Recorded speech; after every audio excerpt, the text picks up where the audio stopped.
I get it, you've probably spent hours scrolling through endless listings, watching glossy demo videos, and still feel that uneasy gut feeling that the firewall you're eyeing might look perfect on paper but end up being a hassle once it's actually plugged into your network. That's why I wanted to do a deep dive on the SonicWall TZ580, because the market is flooded with next-gen firewalls that promise 3 gigabits per second of throughput and a $1 million security suite, yet many small to mid-size businesses end up buying something that either over-promises or under-delivers on the day-to-day tasks they need. Link is in the description if you want to check the product details on Amazon. First off, the TZ580 isn't a consumer-grade appliance you'd stick on a home office desk. It's built for organizations that have outgrown the basic routers and need a dedicated security gateway that can handle a decent amount of traffic while still giving you granular control over threats. That means you should already be comfortable with the idea of a separate hardware box, a bit of initial configuration, and a subscription-based security service that lives on top of the device.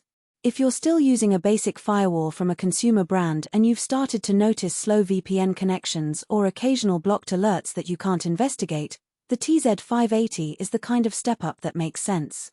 The biggest thing people forget when they compare firewalls is that raw throughput numbers don't tell the whole story. The TZ580 advertises 4.5 gigabits per second firewall throughput and 2.2 gigabits per second threat prevention throughput. Those are impressive on the spec sheet, but you have to ask, what does your network actually need? In a typical mid-size office with 100,150 users, a handful of VoIP phones, a few video conference streams, and a couple of servers hosting internal apps, you'll rarely push beyond 1 gigabit per second of sustained traffic. In those conditions, the TZ580's performance headroom means you won't see bottlenecks even when a few users start large file transfers or when the security engine kicks in for deep packet inspection. In short, you get peace of mind that the firewall won't become the choke point during a busy day. What really sets the TZ580 apart is the Advanced Protection Service Suite, APSS, that comes bundled for a year.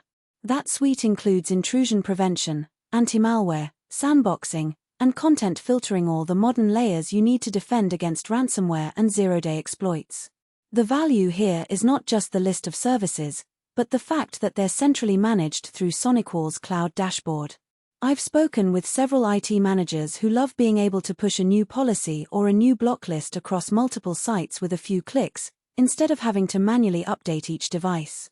For a business that runs multiple branch offices, that centralized control can save hours of admin time each month. Now let's talk about the physical side of things. The unit packs 8 Gigabit Ethernet ports, which is plenty for most office uplinks, and 2 dual-rate SFP slots that accept 2.5 gigabits per second or 5 gigabits per second modules. Those SFP slots are where the future-proof claim actually holds water. If you ever upgrade to a 10 gigabits per second uplink, you can simply drop in a compatible SFP Plus module without having to replace the whole firewall.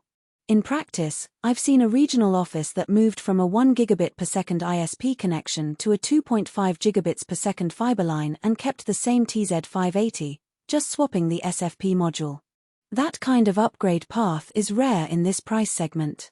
On the flip side, the TZ580 does have a few practical trade-offs you should be aware of before you click Add to Cart.